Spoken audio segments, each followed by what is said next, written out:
Well, let's change gears a little bit now and head over to the US, where there has been massive controversy in Minnesota today, where ICE agents allegedly shot a woman at point-blank range. Now, it's being argued, how did this happen? Was it purely self-defense? Was it an overreaction by the ICE agents? Before we play this video, I will warn you, this is quite distressing.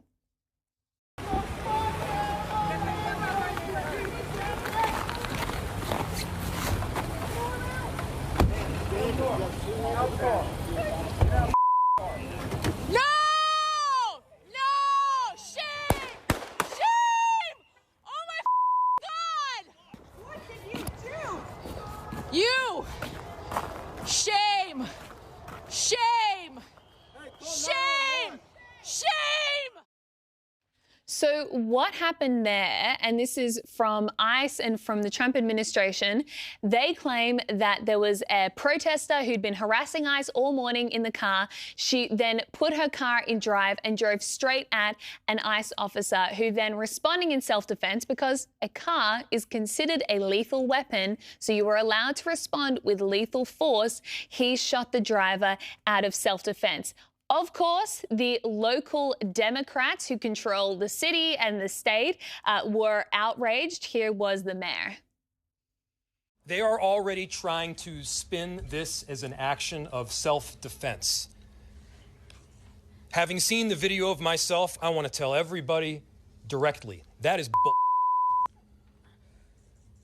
This was an agent recklessly using power that resulted in somebody dying. And I have a message for ICE.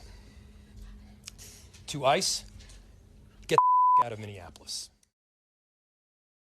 I don't know about that, Kel. If I drove my car directly into a police officer, I'm not really sure what I would expect other than them to neutralize me, because you could take their life. Yep. What actually happened will come out, because the ICE officers would have been wearing body cams. Their vision we haven't seen yet, so all of that will come out. We need to understand the background, because there's a big background behind this. As soon as Trump was elected, he closed the border and he said, I'm going to deport illegal aliens, illegal immigrants, and started doing it using these agents, which are federal law enforcement agents.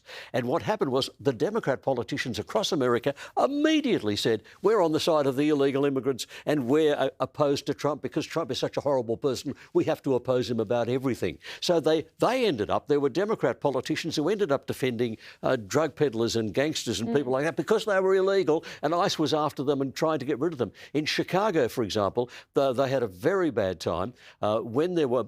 And that language, by the way, by the Democratic politicians roused up mobs of people to come and surround ICE and attack ICE facilities.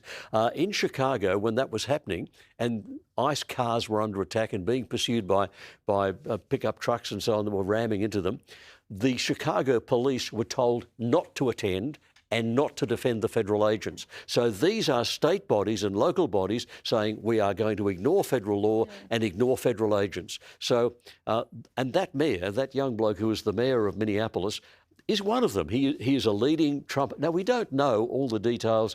The whole story will come out in due course. But he is so heavily committed to being anti-Trump and anti the federal agents doing anything. It's really hard to take him seriously when he does the anger like this. Yeah. And it is sad when you listen to the US Homeland Security Secretary in Kristi Noem, and she has referred to this now as an act of domestic terrorism. But when she's referring to the abuse that these ICE agents have copped, and the one that allegedly did fire that gun had actually been rammed by a car again back in June. So they are getting treated in this way.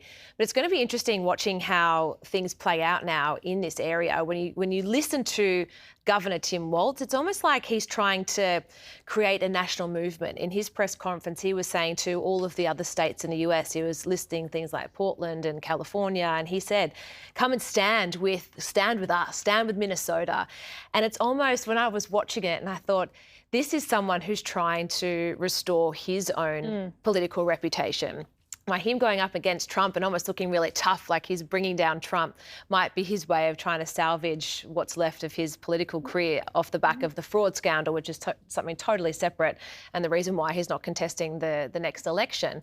But I do think that there is an element of that. So it's absolute mayhem over there right now, but it will be interesting to see what plays out when the FBI are investigating. And don't forget, Tim Walz, he has let Minnesota burn before. Yes. During the Black Lives Matter riots, billions of dollars of damage to Minnesota. He did nothing. Nothing. In fact, they were part of the whole movement to defund the police. So this is a political party, the Democrats, and certainly Tim Walz himself and the Democrats in Minnesota.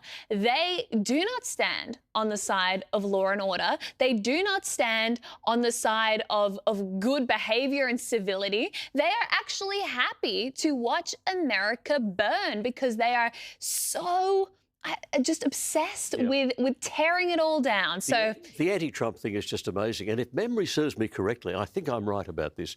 Tim Walz's wife talked about driving through Minnesota when it was burning just to see what was happening and what was going on, which is pretty cold-blooded.